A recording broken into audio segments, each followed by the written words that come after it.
ಗೌರಿಬಿದನೂರು ಶಾಸಕ ಪುಟ್ಟಸ್ವಾಮಿ ಗೌಡ ಹೊಸೂರು ಗ್ರಾಮದಲ್ಲಿ 2.2 ಕೋಟಿ ವೆಚ್ಚದ ಕಾಮಗಾರಿಗೆ ಶಂಕುಸ್ಥಾಪನೆ ನೆರವೇರಿಸಿ ಮಾತನಾಡಿ, ಹೊಸೂರು ಬಸ್ ನಿಲ್ದಾಣದಿಂದ ಪರಿಶಿಷ್ಟ ಜಾತಿ ಕಾಲೋನಿವರೆಗೂ ಒಳಚರಂಡಿ, ಸಿಸಿ ರಸ್ತೆ, ಬೂಜು ನೀರಿನ ಶುದ್ಧೀಕರಣ ಘಟಕ ನಿರ್ಮಾಣ ಮಾಡಲಾಗುವುದು.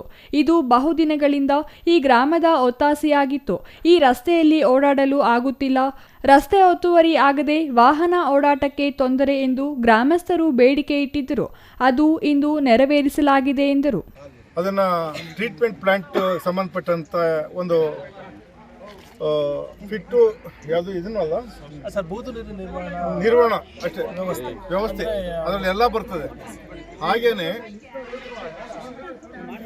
ಅದರಲ್ಲೇ ಉಳಿಕೆ ಅಮೌಂಟಿನಲ್ಲಿ ಇಲ್ಲಿ ಸೋಪ್ ಪಿಟ್ಸು ಜೊತೆಗೆ ಚರಂಡಿ ವ್ಯವಸ್ಥೆಗಳು ಇಲ್ಲಿಂದ ಬಸ್ ಸ್ಟ್ಯಾಂಡಿಂದ ನಮ್ಮ SC ಕಾಲೋನಿವರೆಗೂ ಕೂಡ ರೋಡು ಚಿಕ್ಕದಾಗಿ, ಆಮೇಲೆ ಹಾಗೇನೆ ಡ್ರೈನೇಜ್ ಸಿಸ್ಟಮು, ಒಳಚರಂಡಿ ವ್ಯವಸ್ಥೆ ಹಾಳಾಗಿದೆ. ಅದನ್ನೆಲ್ಲ ಒಂದು ವ್ಯವಸ್ಥಿತವಾಗಿ ಮಾಡಿ, ರೋಡ್ ಚಿಕ್ಕದಾಗಿರೋದು ಅವೆಲ್ಲ ಡ್ರೈನೇಜ್ನಲ್ಲೂ ಕೂಡ ಫುಟ್ಪಾತ್ ಥರ ಓಡಾಡೋಕ್ಕೆ ಜನ ಒಂದು ವ್ಯವಸ್ಥೆ ಆಯಿತು ಅಂದರೆ ರೋಡ್ ಕೂಡ ಅಗಲಾಗುತ್ತೆ.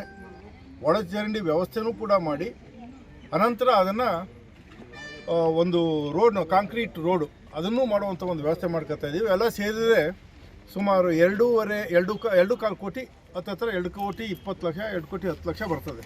ಗಂಗಸಂದ್ರ ಗ್ರಾಮದಲ್ಲಿ 30 ಲಕ್ಷ ವೆಚ್ಚದ ಸಿಸಿ ರಸ್ತೆ, ರಾಮಾಪುರ ಗ್ರಾಮದಲ್ಲಿ 40 ಲಕ್ಷ ವೆಚ್ಚದ ಸಿಸಿ ರಸ್ತೆ, ಕಾಮಗಾನಹಳ್ಳಿಯಲ್ಲಿ 50 ಲಕ್ಷ, ಹನುಮೇನಹಳ್ಳಿಯಲ್ಲಿ 20 ಲಕ್ಷ, ಹೀಗೆ ಹಲವು ಗ್ರಾಮಗಳಲ್ಲಿ ಒಟ್ಟು 3.7 ಕೋಟಿ ವೆಚ್ಚದ ವಿವಿಧ ಕಾಮಗಾರಿಗಳಿಗೆ ಚಾಲನೆ ನೀಡಲಾಗಿದೆ.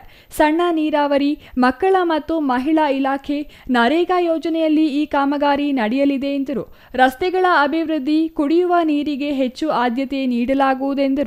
ಈ ಸಂದರ್ಭದಲ್ಲಿ ಇಒ ಹೊನ್ನಯ್ಯ, ಹೊಸೂರು ಗ್ರಾಮ ಪಂಚಾಯಿತಿ ಅಧ್ಯಕ್ಷೆ ಡಾಕ್ಟರ್ ಗೀತಾ ನಾಗರಾಜು, ಸಿಡಿಪಿಒ ರವಿ, ಅಮೂಲ್ಯ, ಬಿಇಒ ಶ್ರೀನಿವಾಸಮೂರ್ತಿ, ಎಇಇ ರಘುನಾಥ್, ರಾಮಚಂದ್ರ ಮತ್ತಿತರರು ಹಾಜರಿದ್ದರು.